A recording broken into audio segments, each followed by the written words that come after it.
I'm going to use the silicone pumpkin mold from Hobby Lobby and some air dry clay to make some pumpkin miniatures. I dusted on a light coat of baby powder to help with demolding, and I'm just working up a small piece of this air dry clay. Then I'm going to press it into my mold pretty firmly.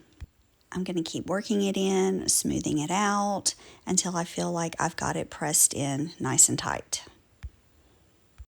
Then I'm just going to repeat that process until I fill up the mold. Now, if you end up getting a little too much, you can kind of pull that out with your fingers. You can use some sculpting tools to kind of pull that away. If your clay starts to get dry, because it kind of will do that since it's air dry clay, just keep a little cup of water on hand. You can kind of dip your finger in it, add it onto the back of the clay, and keep smoothing that out. And then once your mold is full, let it sit for about an hour before you try to demold. I had some errands to run. Mine's been sitting a couple of hours, so let's see how it pops out. I'm just going to kind of lightly stretch the mold all the way around to break it free from the edges. I'm going to give this one slight pressure from the bottom, and it's going to pop right out. I like to press it onto the table and kind of flatten that bottom out so that it sits nice and straight once I'm finished. Now, I'm not too worried about things being perfect here because these are going to be just kind of rustic and fall and clunky, and that's what I love about this project is that it's just really so simple. You can't mess it up. But if you have some pieces that you want to smooth out, maybe some cracks, you can add a little water here and smooth that out. You can use some of your sculpting tools to smooth it out and just make some of those rough edges look a little nicer if you need to.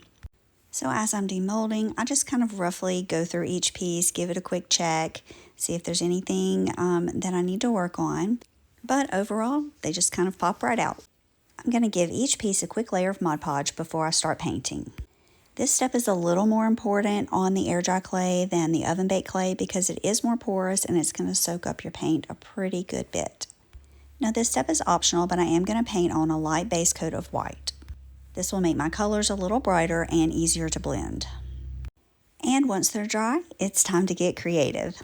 Now there are so many color options that you can go with for these, but for this one, I am painting a cinnamon coat around the front, back, and all the sides. Now you can let each coat dry in between, or you can go ahead and add a little bit and start blending it in, however you choose to do it. For this one, I am accenting with a little of that terracotta color to give it a little red on top of the orange. I'm painting the stem in a burnt umber color and then just using it to shade in the creases and edges to give it kind of that rustic, dirty look. I want these to look like they came straight from the pumpkin patch. And once you're done blending, you can go ahead and give it a coat of Mod Podge to finish it off and seal it in.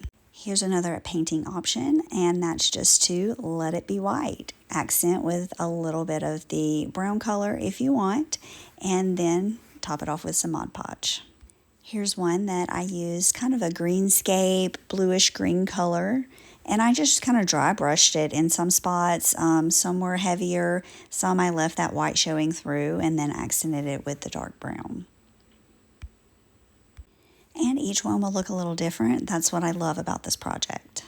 For this one, I just used a bright orange, kind of that traditional Halloween orange color.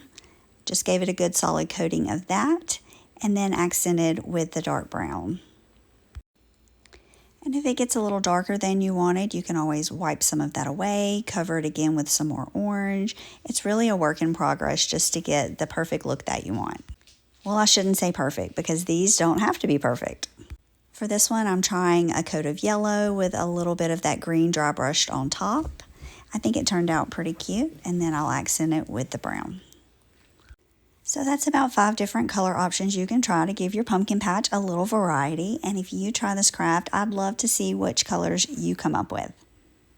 Now, if you're wondering what to do with them, you can make a little pumpkin stand like this, or maybe add them around some existing decor, like my little ghost on the wood slice here, or I have this old antique lantern with some fairy lights that I put a few in front of on a little mini hay bale. I'm also working on creating a fall village, and I'll be adding some more pieces, and I'll have these pieces in my Etsy shop as well if you're interested.